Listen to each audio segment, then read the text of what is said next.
Thank you everyone for joining us tonight. We are very excited for tonight's event.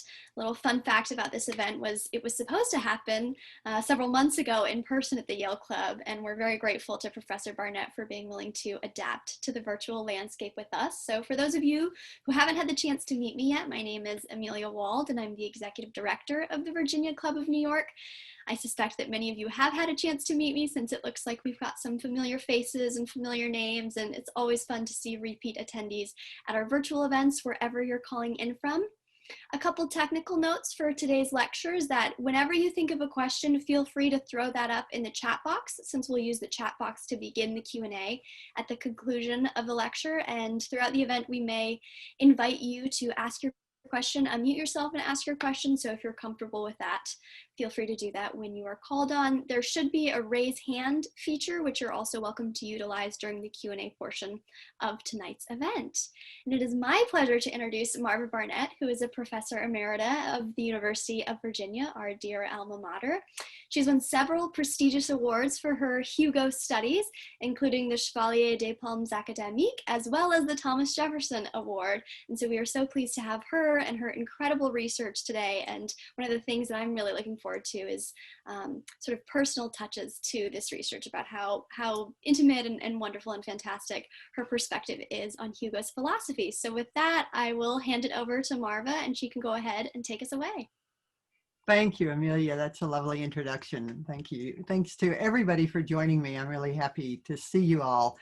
I'm excited about sharing with you how my fascination with Victor Hugo, the man, and Victor Hugo's work led me to write this new book called To Love is to Act. And I'll tell you something about the journey along the way of the writing, and give you a sense of the book, show you a few illustrations, and read you just a bit from it.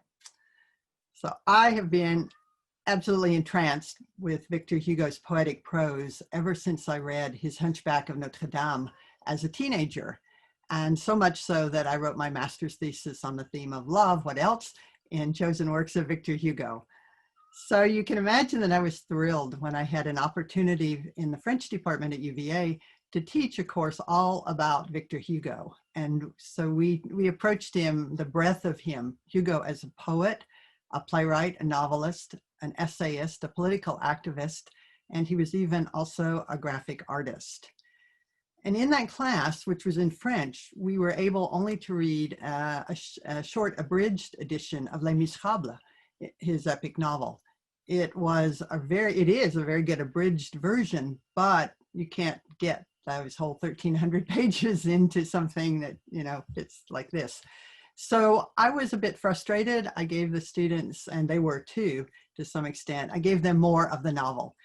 And it all made me very eager to sink deeply into this amazing book with the students who are mostly English speakers. So we had to read it in English, and I've taught university seminars where we read Les Misérables and also larger courses. What struck me in both of those kinds of courses was how often my students said that they felt changed by the novel, that they were inspired by this story, which is really a tragedy. There's many deaths as you find in Hamlet. It's in many ways as bleak as Dickens' Bleak House. And so it's a tragic story, but the novel and the musical Les Mis inspire many people and give them a lot of hope and optimism. And I wondered, how can that happen? How can that come from such a tragic story? And so I began thinking about it, looking more into the novel and Hugo's work. And I also wanted to talk to the artists who had created the musical, Les Mis, partly because so many of my students chose the course. So why did you take this course? I love Les Mis. My parents love Les Mis. I know Les Mis inside out and upside down. They did, they knew all the words. They still probably know all the words. It was remarkable. And so the way I got started on talking to the artists was absolutely a live Hugolian coincidence. People complain about Hugo and his coincidences, but it happened in my life. So I'll tell you how I met Hugh Jackman. My husband and I were having dinner with friends in Paris. One of them is a Hugo scholar, and I was babbling on about my book like I like to do. And he said, I'd really like to meet, the people involved with Les Mis, like Hugh Jackman, who plays Jean Valjean in the movie that's coming up. And they sort of laughed and they said, that's funny. Hugh Jackman is best friends with one of our best friends. And I was I was very much wanting to say, well, okay, here's our moment, but I didn't. And it was still fine. About a week later, I opened my email to find one that said, hi, Marva, Hugh Jackman here. I hope you don't mind me bothering you like this. I just laughed out loud and said, oh, well. So it was a few months before he finished filming the movie and we found time to talk. But when we did, he gave me many, many insights from his work getting inside Jean Valjean's skin and reading the novel actually twice through in preparation for the role and while filming. He put me in touch with the Les Mis creators, lyricist Claude-Michel Schönberg, composer Claude-Michel Schönberg and the lyricist Alain Boublil, and also the director of his film, Tom Hooper. And I met some other people. So all of their insights inform the novel, and I'll give you a couple of quotes from them as I talk, but I can tell you now, one thing that I really love that Hugh Jackman emailed to me, I loved it partly because it reflects so much what my students were telling me. So while he was going around promoting the movie, he emailed me and he said, people are always asking me, did playing Jean Valjean change you? And he said, the answer is yes. It made me want to be a better man every day. And that's the kind of compelling reaction to the movie, the musical on stage, and the novel that intrigued me. So I'd begun working on To Love Is to Act, thinking I was writing primarily to share my ideas with fans of Les Mis. But the more I learned about Victor Hugo, the more I delved into his unforgettable characters, the more I realized I was writing for people who are thinking about how to live a good life, how to live a life of love and conscience. Victor Hugo thought about that and did that a lot, to the extent where the last thing he wrote 3 days before he died, while he was ill, was "To love is to act." I'm so impressed by Victor Hugo's humanity and by his sensitivity to human foibles and challenges, and by his optimism for our capacity, despite our capacity to be good and our potential, despite many tragic events in his own life. So I'm assuming people know very little about Hugo, although there are a few former students here, which is very cool. So tragedies in Victor Hugo's life started when he was a child. His parents quickly realized they were incompatible. They lived apart, countries apart, and they divorced when he was still young. On his wedding day, his brother had a major mental breakdown, had to be institutionalized, and eventually, years later, his younger daughter also had to be institutionalized for mental difficulties. When Hugo was about 28, his wife had a love affair with his best friend that went on for quite a while. A few years later, their daughter, Leopoldine, was drowned in a tragic accident when she was only 19. A couple of years after that, Hugo got involved in a love affair with a married woman that brought them both very public shame. The king told him, lay low for a while, stay out of the public eye before she was imprisoned. And not too long after that, Hugo started on what became 19 years in political exile. He lived through 2 revolutions and through the deadly famine in Paris under the Prussian siege. And in the end, his wife, most of his children, and his friend, lover, and muse of 50 years all died before he did. It's a lot. Yet despite, or I don't know, maybe because of, it's so hard to know what motivates authors and people, but Hugo had this immense capacity for empathy. And he turned it toward improving the world where he could, and toward inspiring the rest of us to do the same. One of his best efforts, I think, is his magnificent novel, Les Misérables. And I'd like to read you a bit about why I think that from my introduction.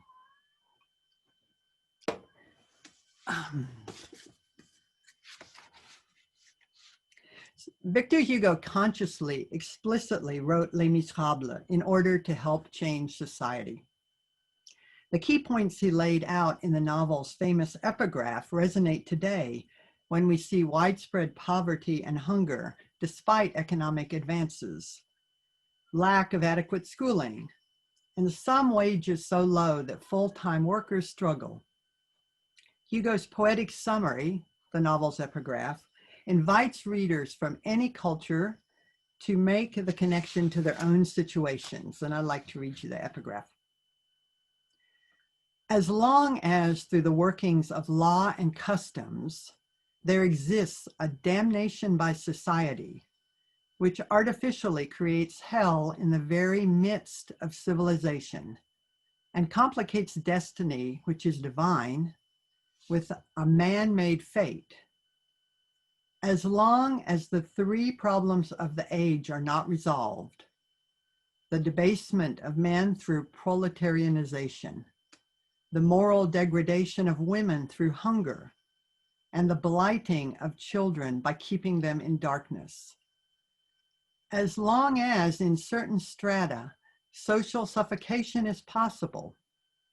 In other words, and from an even broader perspective, as long as ignorance and poverty exist in this world, books like this one cannot be useless. Well, side note, I love that he puts it in the double negative, cannot be useless. It's quite useful. With Les Misérables, Victor Hugo steadfastly maintained his position as a committed writer, a social novelist. A century later, existentialist Jean-Paul Sartre, who would not have agreed with Hugo on many fronts, saw him as a fellow écrivain engagé. Hugo was one of the first French authors to put poverty front and center in his work, and he led the way in basing his fiction on serious research. For him, as for dozens of 19th century authors, the act of witnessing, understanding, and portraying social and political forces, and portraying inequities as well, was in itself an act of conscience, an action based on a belief in the potential for positive change. Seeing close connections between literary freedom and personal freedom, both of which were targets of authoritarian governments, Hugo argued for free speech. In his 40s, he threw himself into public service. In his 50s and 60s, rather than languishing through that exile, Hugo became a worldwide champion for democratically elected governments and against the death penalty and slavery, just to name a couple of issues he cared about. Even in his 70s, Hugo is making the case for radical clemency, for the coming together of European nations, and for peace throughout the world. More than his younger contemporaries, such as Balzac, Flaubert, and Baudelaire, even more than Georges Sand and Émile Zola, Hugo took public, political, and social stands and highlighted the motivating power of love. All his battles for a humane society are reflected in his epic, Les Misérables. So from my point of view, Hugo reveals his guiding principles for life in his novel.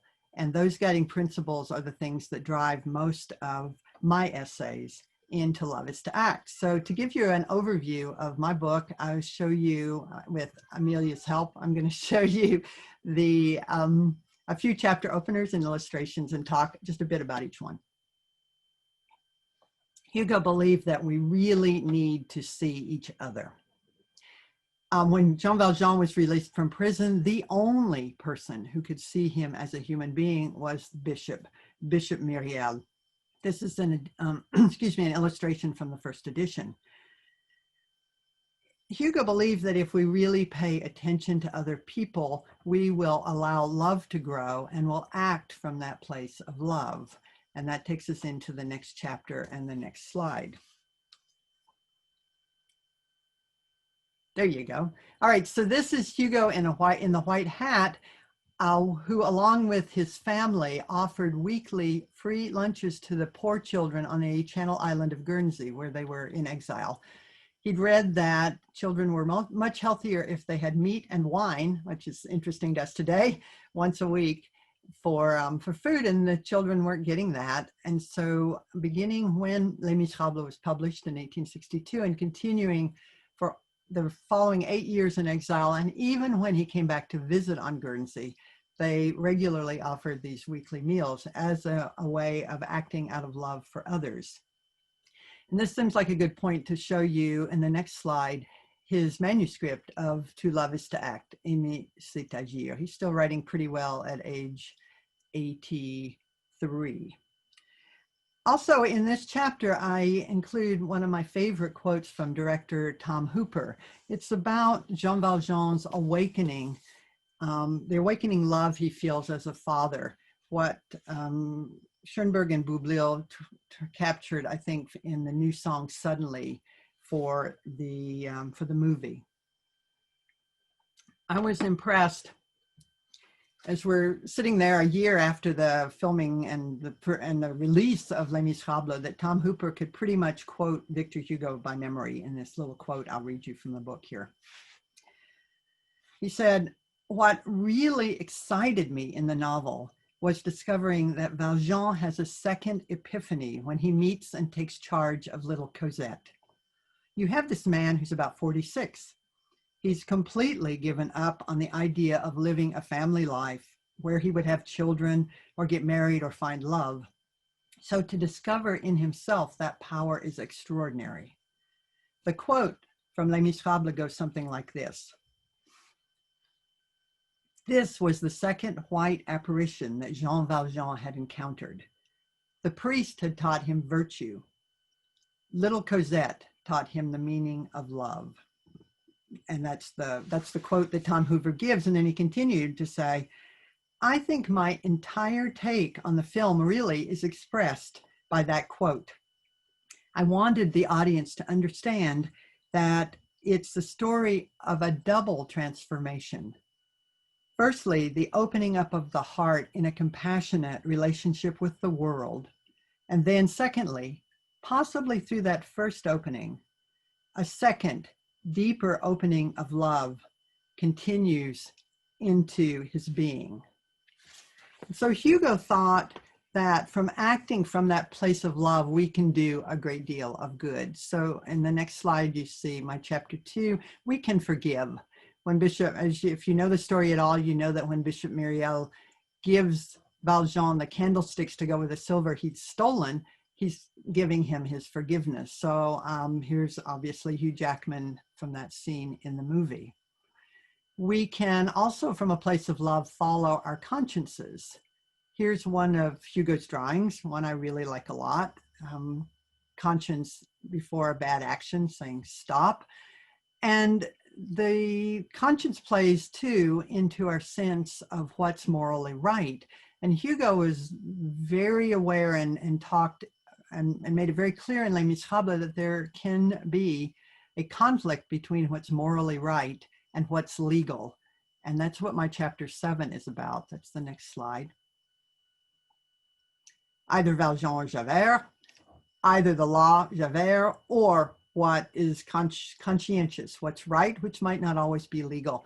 This is a still photo from the original Broadway production with Colm Wilkinson as Valjean. I was lucky to get to talk to him as well. From a place of love, we can open ourselves to positive change. It's a rhetorical question. I believe, and Hugo believed, change is possible. You don't see this scene in the musical. You can only put so much in 2 hours and 45 minutes, but it's in the 1957 film. After Valjean gets the forgiveness of the bishop, he's just very confused. And it's not until this moment when he unthinkingly steals a coin from this young chimney sweep that he realizes that he has to change and moves toward his redemption. And then in the end, from love, we can, like Hugo under siege by the French Empire, and like Gavroche in Les Misérables, we can find the strength to carry on. This is one of a couple of drawings that Victor Hugo did of Gavroche, who is such a delightful character in the novel. So we can stop the slides, and I'd like to answer my next rhetorical question, which is, how does all this come together in my novel?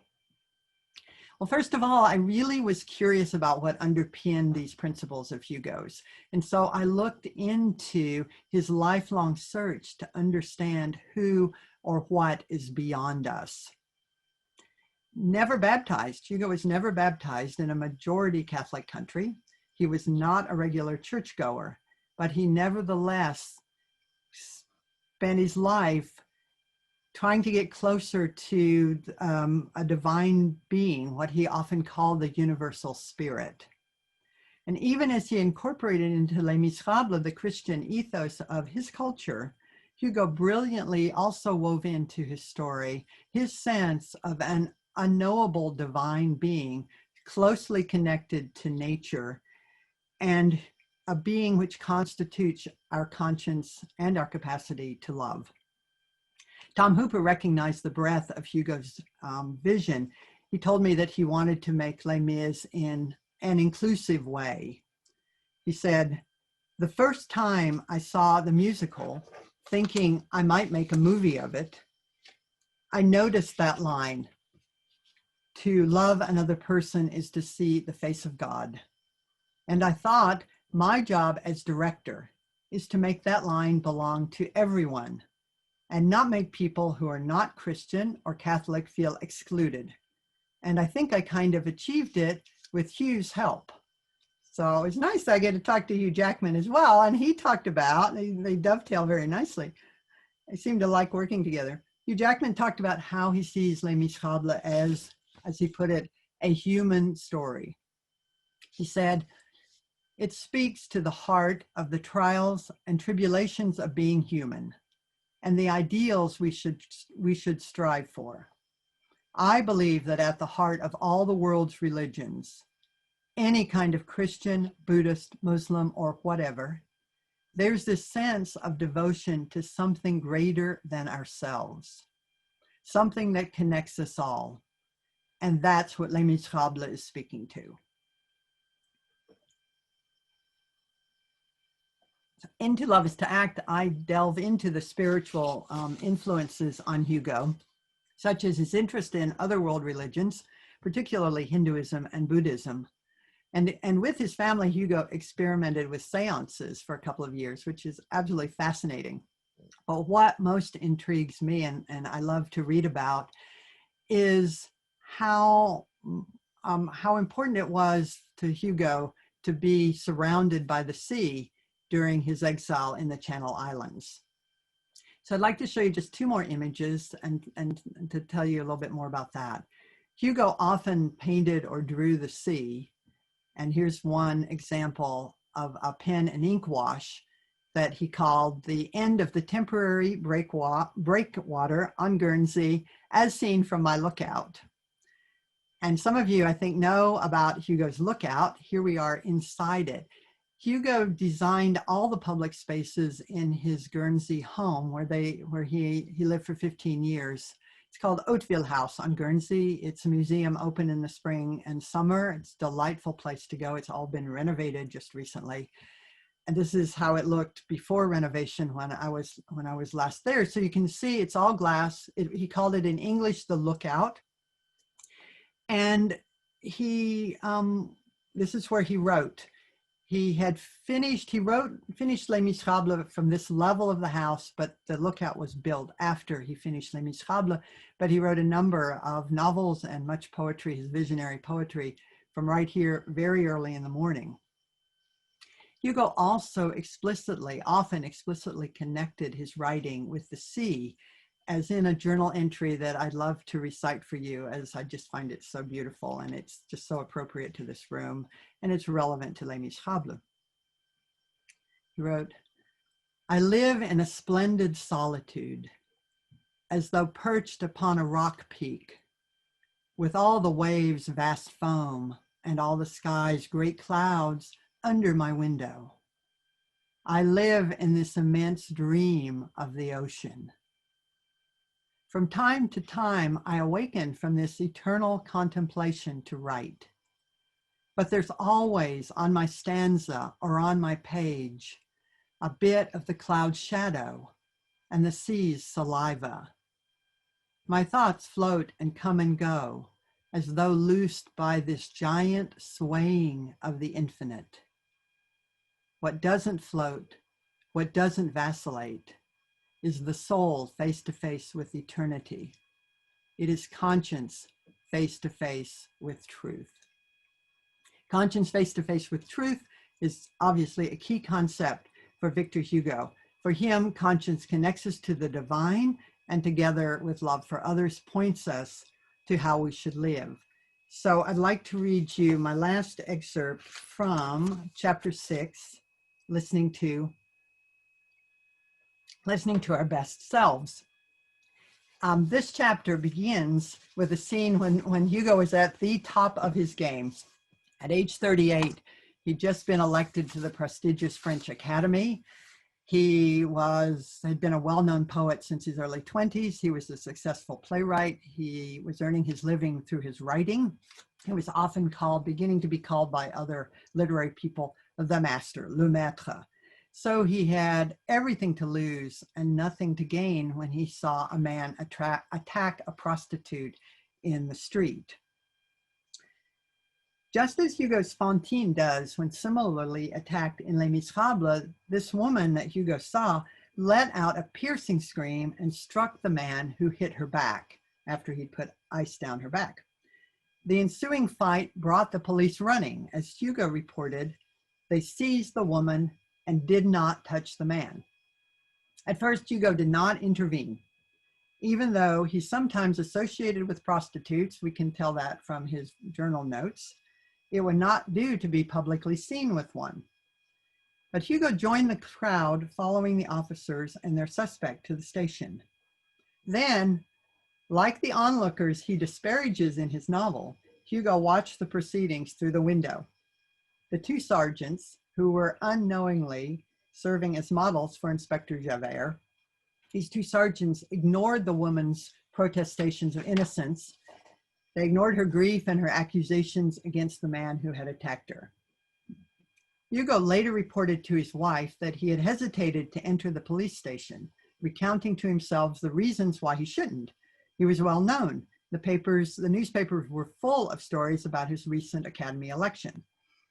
Let reporters know that he was mixed up in this sordid affair and he would be getting the wrong sort of publicity. So he was very modern in these sorts of things. When the police promised the woman 6 months in prison, she sobbed, she threw herself on the floor and tore her hair, which is how Hugo describes Fantine. Hugo, overtaken by compassion, reflected and decided to listen to his conscience. Walking into the station, he told the police that he had witnessed the scene and wanted to testify on the prostitute's behalf.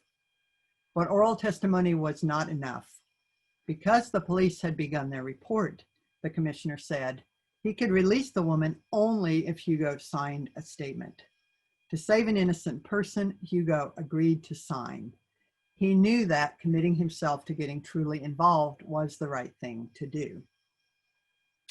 In just such ways, conscience pushes us to act out of love and to prioritize others' well-being over our own. Hugo felt his conscience pricked that snowy evening, and he had to battle with himself before he chose justice, at the risk of his reputation and public embarrassment.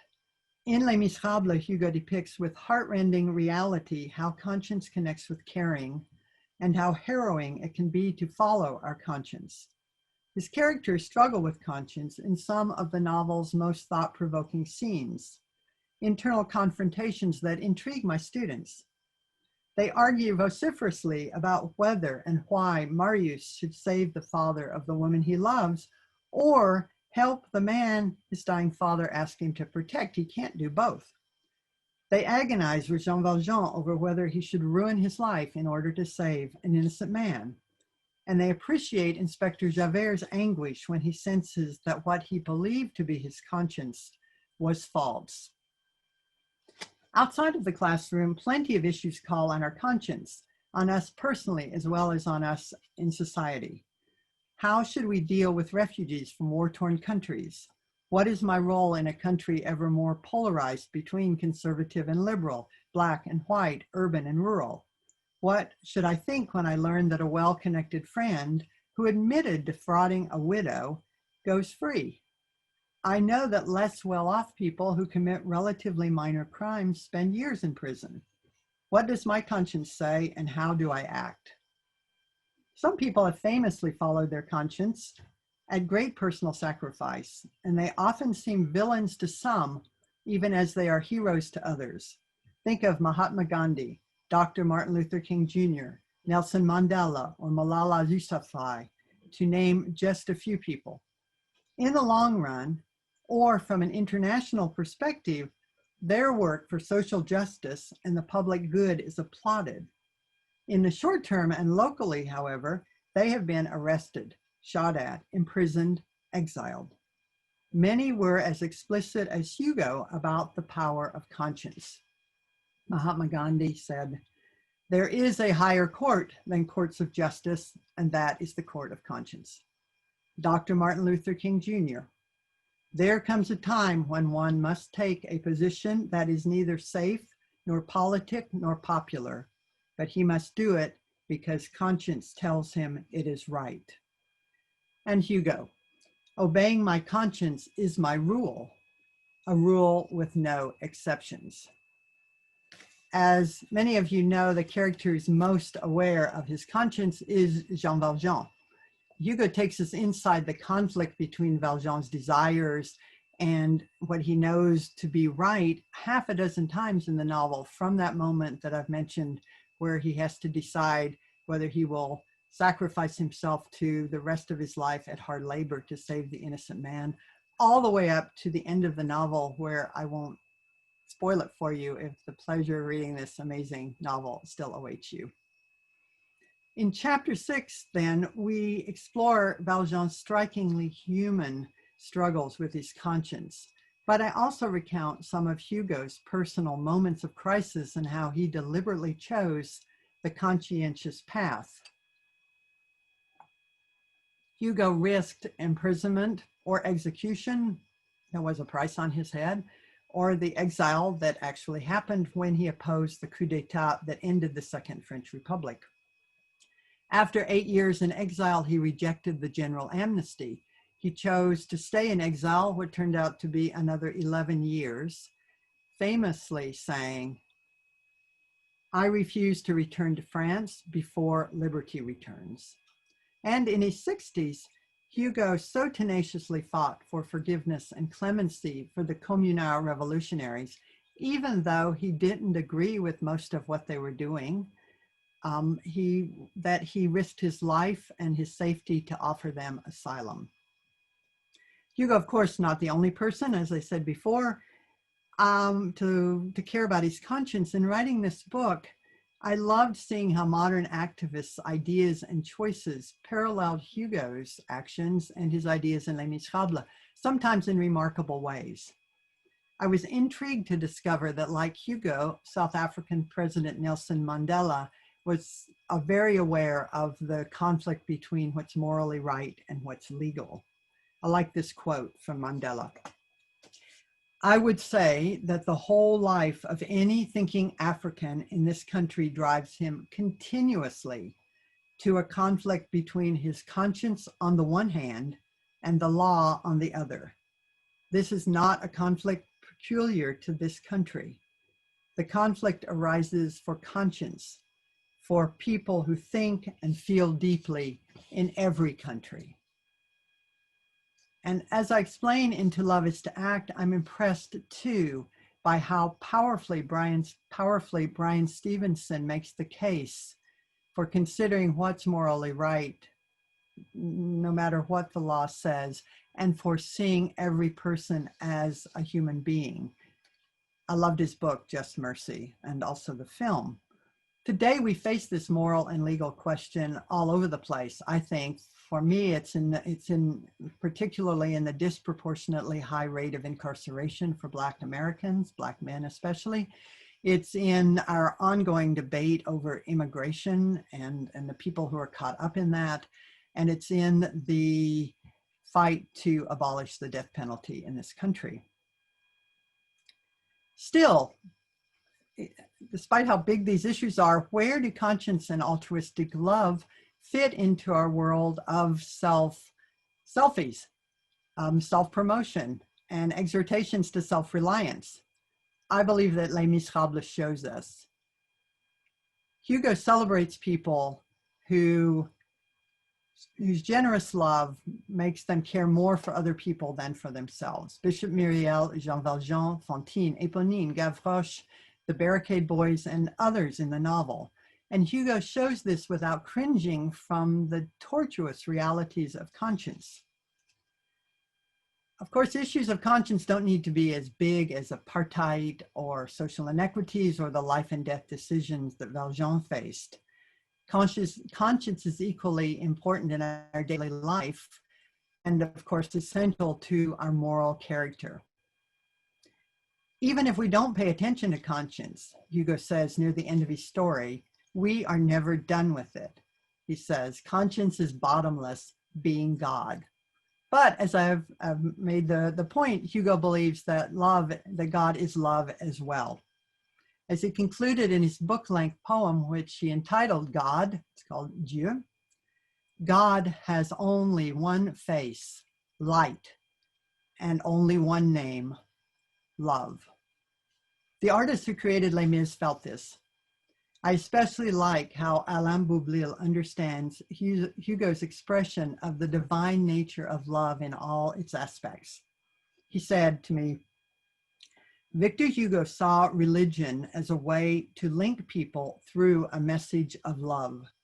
Sometimes I think there is even a healthy and healing confusion in the way Hugo speaks of physical love, love between human beings, and a broader love for everyone. That's what attracted Claude-Michel and me to the novel. Hugo did see love as a manifestation of God within everyone, believing that love motivates our best selves. Ultimately, Hugo tells us in Les Misérables, love is unsinkable. No matter what you do, he wrote, you will never destroy that everlasting vestige of the human heart, love. Thank you all for listening. You know, I write books for the same reason I teach, to share ideas and learn from other people. So I look forward to your ideas and questions. Let's talk. Wonderful. Well, we thank you, Marva. First of all, that was beautiful. It was very, very lovely to learn more about your book and about Hugo. And we did have a few questions submitted beforehand that we can go ahead and get started with. And then for folks in the audience, as questions come to mind, if you would just put those down in the chat box, and I will go ahead and read those to Marva as well. So our first question is, as we're approaching election year, kind of thinking about politics in general and American politics and whatnot, one of our audience members wondered if you could maybe speak about how Hugo's philosophies differ and converge with American political philosophy and ideology. So Hugo was, that's a big question and a lovely question. Hugo started out influenced by his mother, and he was born in 1802. He started out as a monarchist. So he's all for having a king and an authoritarian government, but the more he saw how people lived and the more he saw how the government was cracking down on freedom of speech and how freedom, artistic freedom and personal freedoms were so much the same thing, he became in older age even more and more of what the French call a Republican, which we tend to call, Republican is someone who believes in democratic values. So to the extent that we believe that American values are democratic values, Hugo is on board, totally on board. And he shocked his colleagues when he was 47. In 1849, he gave a talk which is called "To Destroy Poverty." And when he said, early in that speech, he said, I'm not saying diminish, I'm not saying make people feel better about it. I'm saying we need to and can get rid of poverty. In that sense, the issues that are swirling around in the US today around the wealth gap and income inequalities and economic justice and all of those kinds of things are very Hugolian. just to name that key one. But in terms of whatever the democratic value is what Hugo supported, and in fact through his letters around the world in the 1860s. Thank you very much. And we have a question from James, and he wondered, you talked about in chapter 1 about the ability to see other people, and James is wondering if you have an inkling about how Hugo was able to see other people with such compassion, if there's a certain aspect of his background or of his lived experience that gave him the ability to do that. Thanks for asking that. That's a good question. I don't know the entire answer, but I have partial answers. Hugo, even as a young man in his 20s, now why he did this, I'm not sure, but he went and visited prisons and hard labor camps. He went from Paris, up near the north of France, to the Mediterranean, to the coast where Toulon, where Jean Valjean was on the prison ship, where people were in the 1820s and 30s and on, chained up and made to work all the time. He went and visited those places, saw criminals being chained. Perhaps what started it was as a young child, when he and his mother and his brothers went to visit their father who was in Napoleon's army, eventually a general in Napoleon's army in Italy and Spain. Hugo spent about 1.5 years in Spain when he was about 7, 8 years old. And they went by carriage from Paris down to these countries. And there was a lot of upheaval in Spain. Hugo actually, as a young boy, saw dead bodies hanging from trees of people who'd been executed. And he had a horror of the death penalty from then on. And my hypothesis is that horror of the death penalty opened him up to the horrors of imprisonment and the way punishment was generally done in the 19th century. So that's one end. The other end is he fell in love with his wife when he was a teenager, and then she had the affair with his best friend, and Hugo became aware of that and was pretty devastated by that. And I think that opened his heart to the beautiful actress Juliette Drouet, who had a minor role in one of his plays. Juliette was an orphan. She'd been orphaned when she was 4 or 5. Her parents died by the time she was 6, and raised for a while by an aunt and uncle, but then shoved off to a convent school. And when she got out of that, she had no way of support. She was like Fantine, and became a model and an actress, and was very open to people. And it's very clear that people would come to Juliette Drouet and as a conduit toward Victor Hugo, people who needed money. Hugo gave a lot of money away throughout his life. And so I think loving her, seeing what her life had been like, and then having her connect him with other various kinds of poor people opened him up even more to being empathetic. Thank you. There was another question that came in advance, so we can go back to some of the pre-questions. And one of our audience members was wondering if you could speak a little bit about the influence of seances in Victor Hugo's life and how those affected his spirituality and his writing. Seances were all the rage, in America in the early 1850s, and then it went over the ocean to France. And a friend of the Hugos, her name was Delphine de Girardin. Her husband was an editor. She was an author. She came to visit the Hugos from Paris while they were in exile on the island of Jersey, where they were for 2 or 3 years before they had to move to Guernsey. And so she brought with her the table tournante, the little three-legged table that you would put on your normal table, very lightweight table. And it would rap out, yes, 1 hit for yes or 2 for no, or it would spell 1 hit for A, 2 for B, 3 for C, etc., in answer to the questions that you posed. And Hugo was very skeptical. This was from 1853 to 1855. Hugo was very skeptical, but enough people were interested, and this was a good friend. Delphine de Girardin was a good friend, and hey, it's a parlor game, let's try it. And nothing much happened for a night or 2 or 3, but on the next night, a message came through the table, as they said, that seemed to be, purported to be from their daughter Leopoldine, who had drowned 10 years earlier. And the message, the way the stories come down to us is the message from Leopoldine was information known only to her and to her mother, Adele, who was there at the table, but who was not transcribing the messages. So somebody would be the medium, usually Charles Hugo, their son, and somebody would transcribe, usually not Victor Hugo. Friends came too, sometimes it was a larger group. So they kept up with the seances, and there are remarkable parallels. So we have the transcripts of the seances in French. Some have been translated into English.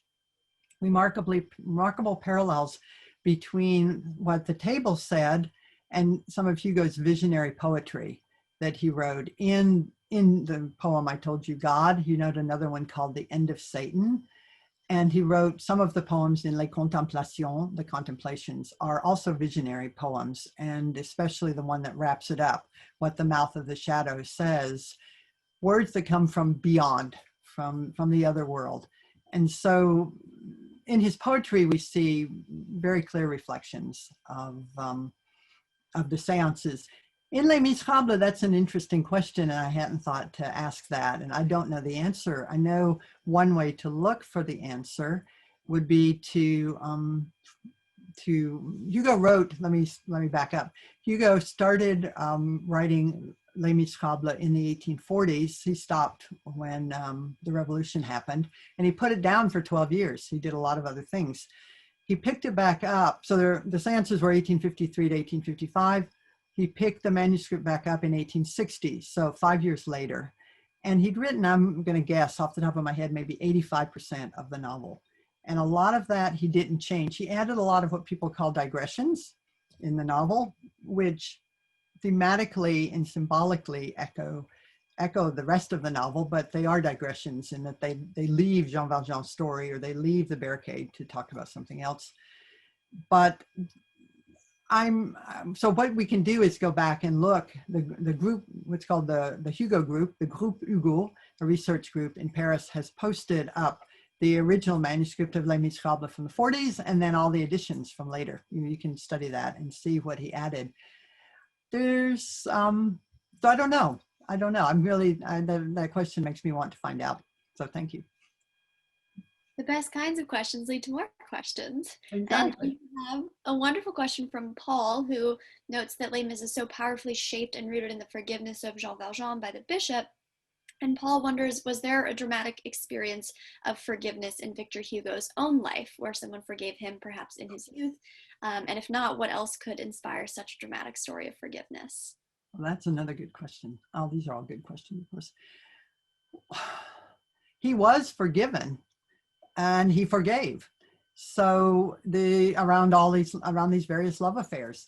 And I need to preface that, and you probably all know, but sometimes people don't know. I know my J-term students often didn't know a couple of years ago that in the 19th century in France, especially famous people had lots of love affairs. Not everybody did, but they were common. They were relatively accepted. It tells you a lot that Hugo's wife Adele was very unhappy about the existence of Juliette Drouet, who was Hugo's, if you want to call it that, official mistress, although they were close friends and she was his muse, often his muse. But then after Leopoldine's death, I alluded to this affair with a married woman. The woman's name was Léonie, and she was of a social class equal to the Hugos. And Adele encouraged the affair with Léonie to block Victor Hugo from spending so much time with Juliette. That tells you a lot about the French and affairs and Hugo and all. So just to put in perspective. So when Hugo found out that Adele and Charles were, intimate, he offered her freedom. She chose, they had 4 children. She chose to stay with him. And he forgave Juliette, her former affair. Juliette forgave him when she found out about Léonie. There's a whole lot of forgiveness going around. And when Hugo was young, that I don't know, but this is Hugo young, and that is in his late 20s and early 30s.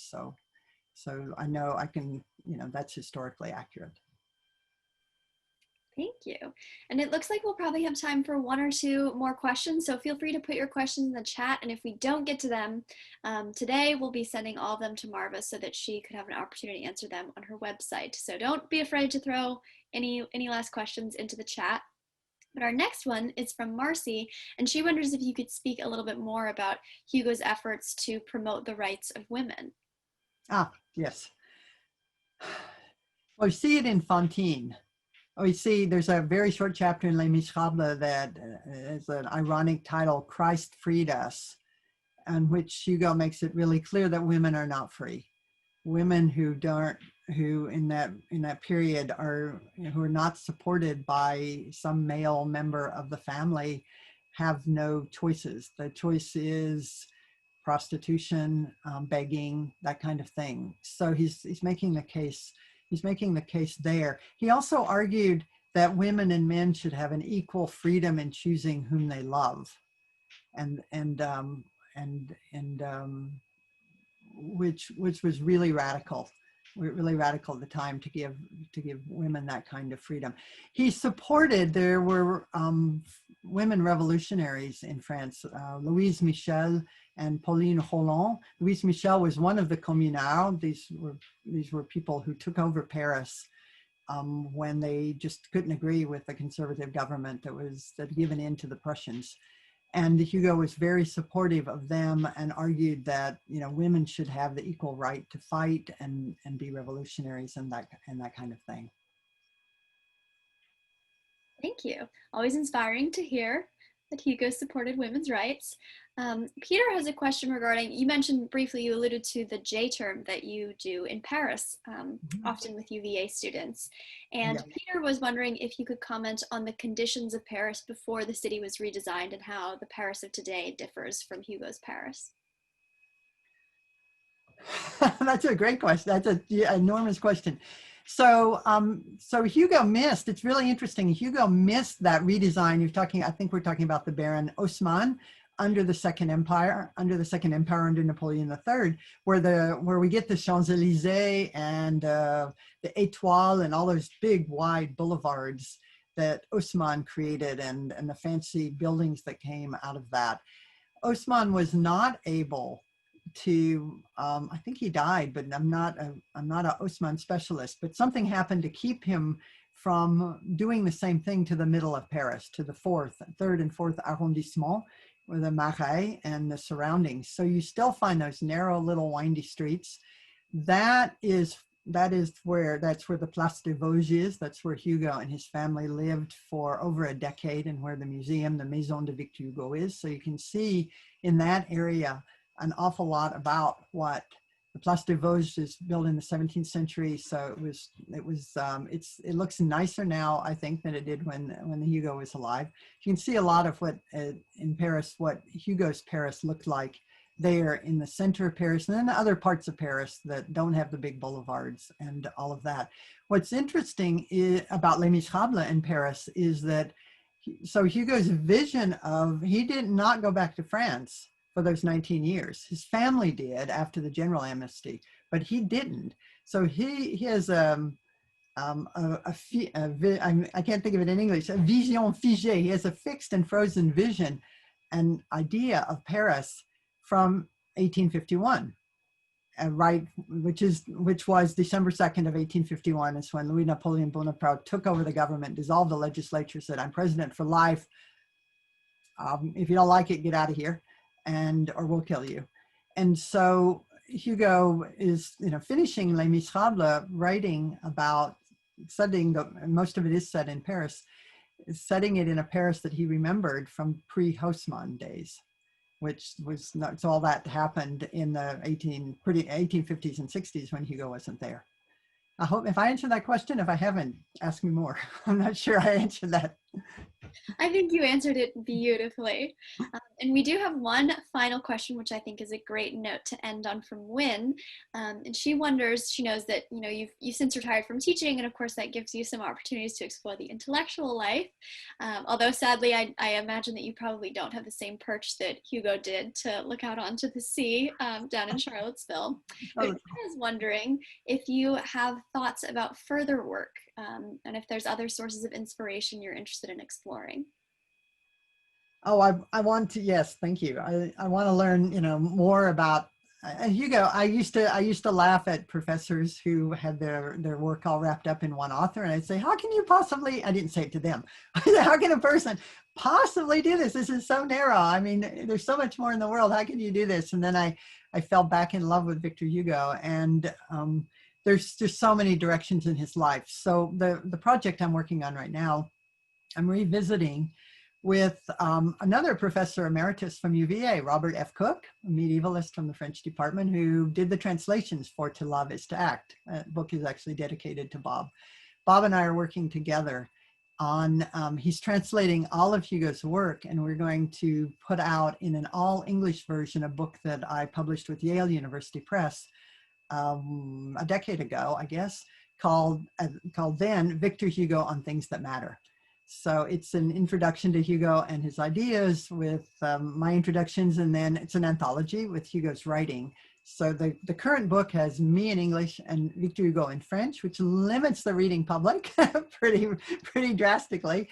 But I'm not a translator, and I never thought that I would ever be able to translate Hugo. Bob is, among many other things, a great translator. So I'm revisiting Hugo's ideas for that book right now, and that takes me back to a broad view of him in his personal life, like questions like love. And he was one of the earliest writers and people to really value children as human beings instead of as people who would grow up to be workers or inherit your family estate or something.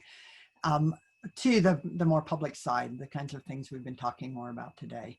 So that's, and let's see, what's the other thing? I've been invited, if COVID will allow us, we've had to postpone it from last June to this coming June.